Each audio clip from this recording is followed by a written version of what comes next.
আল্লাহ তাআলা বলেন, ওয়ামা খলাকতুল জিন্না ওয়াল ইনসা ইল্লা লিয়াবুদুন। আমি জিন এবং মানুষকে বানিয়েছি কেবলমাত্র আমার ইবাদত করার জন্য। এর জন্য বাজার আল্লাহ তাআলা আবার এটাও বলেছেন, কুল্লু নাফসিন যায়িকাতুল মাউত। প্রত্যেক প্রাণীদের মৃত্যুর স্বাদ গ্রহণ করতেই হবে। আল্লাহ তাআলা বলেন, তোমরা মৃত্যুর আগে কিছু সামানা তৈয়ার করো, কারণ ওই কবর যে ওই অন্ধকার কবর এত ভয়ঙ্কর হবে যেটা বেনামাজির কবর।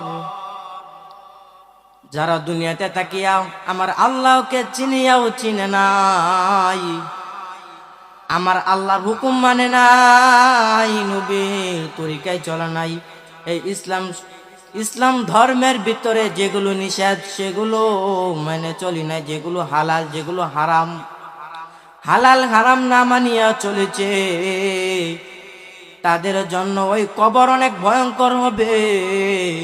যে কারণে আল্লাহ পাক রব্বুল আলামিন বলেন, তোমরা দুনিয়াতে তাকিয়া ওই কবরের জন্য কিছু সামানা তৈয়ার করে আসো। এর জন্য বাজান আমরা বেশি বেশি কার ইবাদত করবো, এটা আওয়াজ দিয়ে বলেন, কার ইবাদত করব? আল্লাহর ইবাদত করব। আল্লাহ তাআলা বলেন, আল্লাযী খালাকাল মাউতা ওয়াল হায়াতা লিয়াবলুয়াকুম আইয়ুকুম আহসানু আমালা। আল্লাহ পাক রব্বুল আলামিন বলেন, আল্লাযী খালাকাল মাউতা, আমি তোমাদেরকে মৃত্যু দান করলাম, ওয়াল হায়াত, আমি তোমাদেরকে হায়াত দান করলাম, তোমাকে জীবন দান করলাম, লিয়াবলুয়াকুম আইয়ুকুম আহসানু আমালা, একমাত্র আমার ভালো আমল করার জন্য। আহসানু আমালা মানে ভালো ভালো আমল করার জন্য। আলহামদুলিল্লাহিল্লাযী জাআলাশ শামসা ওয়াল কমারা বিহুসবান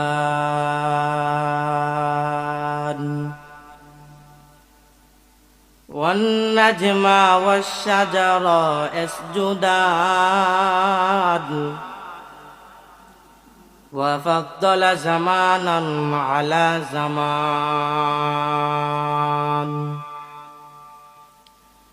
كما فضل مكانا على مكان وإنسانا على إنسان ونشهد أن لا إله إلا الله وحده لا شريك له ونشهد أن سيدنا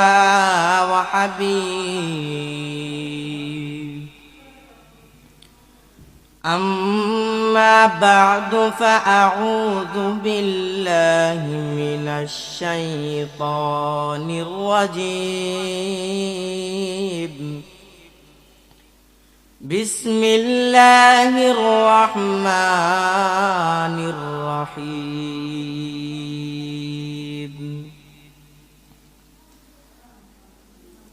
وما خلقت الجن والإنس إلا ليعبدون قال النبي صلى الله عليه وسلم أول ما يحاسب به العبد يوم القيامة الصلاة। তো আমি একটা আয়াত পাঠ করলাম। আল্লাহ তাআলা কুরআনুল কারীমের মধ্যে বলেন, ওয়ামা খলাকতুল জিন্না ওয়াল ইনসা ইল্লা লিয়াবুদুন। আমি জিন এবং ইনসানকে বানাইছি একমাত্র আমার ইবাদত করার জন্য। কিসের জন্য? আল্লাহ তাআলা বলেন, ওয়ামা খলাকতুল জিন্না ওয়াল ইনসা ইল্লা লিয়াবুদুন। আমি জিন এবং মানুষকে বানাইছি কেবলমাত্র আমার ইবাদত করার জন্য। এর জন্য বাজার আল্লাহ তাআলা আবার এটাও বলেছেন, কুল্লু নাফসিন যায়িকাতুল মাউত, প্রত্যেক প্রাণীদের মৃত্যুর স্বাদ গ্রহণ করতেই হবে। আল্লাহ তাআলা বলেন তোমরা মৃত্যুর আগে কিছু সামানা তৈরি করো, কারণ ওই কবর যে ওই অন্ধকার কবর এত ভয়ঙ্কর হবে যেটা বেনামাজির কবর। যারা দুনিয়াতে তাকিয়া আমার আল্লাহকে চিনিয়াও চিনে নাই, আমার আল্লাহর হুকুম মানে নাই, নবীর তরিকায় চলে নাই, এই ইসলাম ধর্মের ভিতরে যেগুলো নিষেধ সেগুলো মানে চলি নাই, যেগুলো হালাল যেগুলো হারাম, হালাল হারাম না মানিয়া চলেছে, তাদের জন্য ওই কবর অনেক ভয়ঙ্কর হবে। যে কারণে আল্লাহ পাক রব্বুল আলামিন বলেন তোমরা দুনিয়াতে তাকিয়া ওই কবরের জন্য কিছু সামানা তৈরি করে আসো। এর জন্য বাজান আমরা বেশি বেশি কার ইবাদত করবো, এটা আওয়াজ দিয়ে বলেন কার ইবাদত করব? আল্লাহর ইবাদত করব। আল্লাহ তাআলা বলেন আল্লাযী খালাকাল মাউতা ওয়াল হায়াতা লিয়াবলুয়াকুম আইয়ুকুম আহসানু আমালা।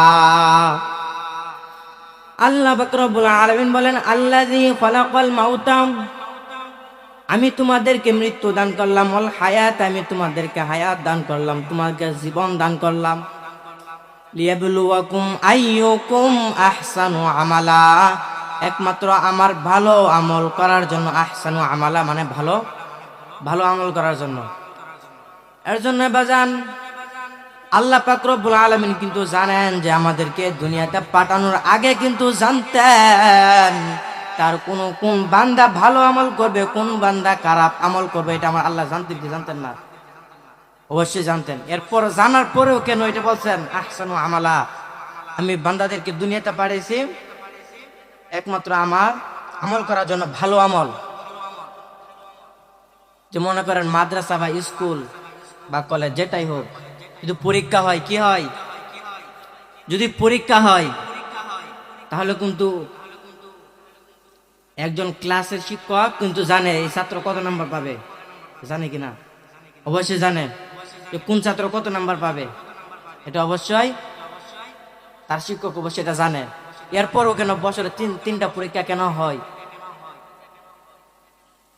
পরীক্ষাটা এটার জন্য হয় যে ছাত্র এবং ছাত্রীদেরকে জানানোর জন্য তুমি একটা বছর কি পড়ালেখা করেছো। এর জন্য আল্লাহ তাআলা আমাদেরকে দুনিয়াতে পাঠাইছেন একমাত্র ইবাদত করার জন্য। তো আমরা ইবাদত করব শুধু।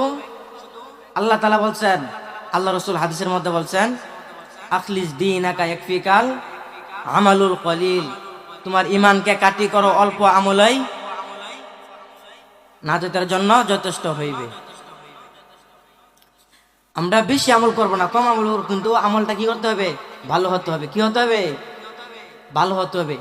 এখন মনে করেন যদি আমি নদীতে মাছ ধরতে যাই, কি করি? যদি নদীতে মাছ ধরতে যাই, ব্যাগ বা বালতি কোনো কিছু নেওয়া যায় না? মাছ রাখার জন্য কোনো কিছু নেওয়া যায় না? মনে করেন অনেকে ড্যাগ নিয়ে আসা, বালতি নিয়ে আসা মাছ রাখার জন্য। কারণ মনে করেন বালতির তলা বা ড্যাগের তলা যদি না থাকে, আপনি যদি মাছ রাখেন মাছ থাকবে? মাছ থাকবে না, কারণ ওই বালতির তলা নাই। কি নাই? ওই বালতির তলা নাই। আপনি যতই মাছ রাখেন মাছ থাকবে? মাছ থাকবে না। ঠিক তেমনি আপনার ঈমান যদি না থাকে, আপনি যতই আমল করেন আপনার আমলও থাকবে না। এর জন্যই আমরা যে কাজে করি না কেন একমাত্র আল্লাহ তাআলাকে রাজি খুশি করার জন্য করব, ও ঈমানকে খাঁটি রেখে তারপর আল্লাহর ইবাদত করব।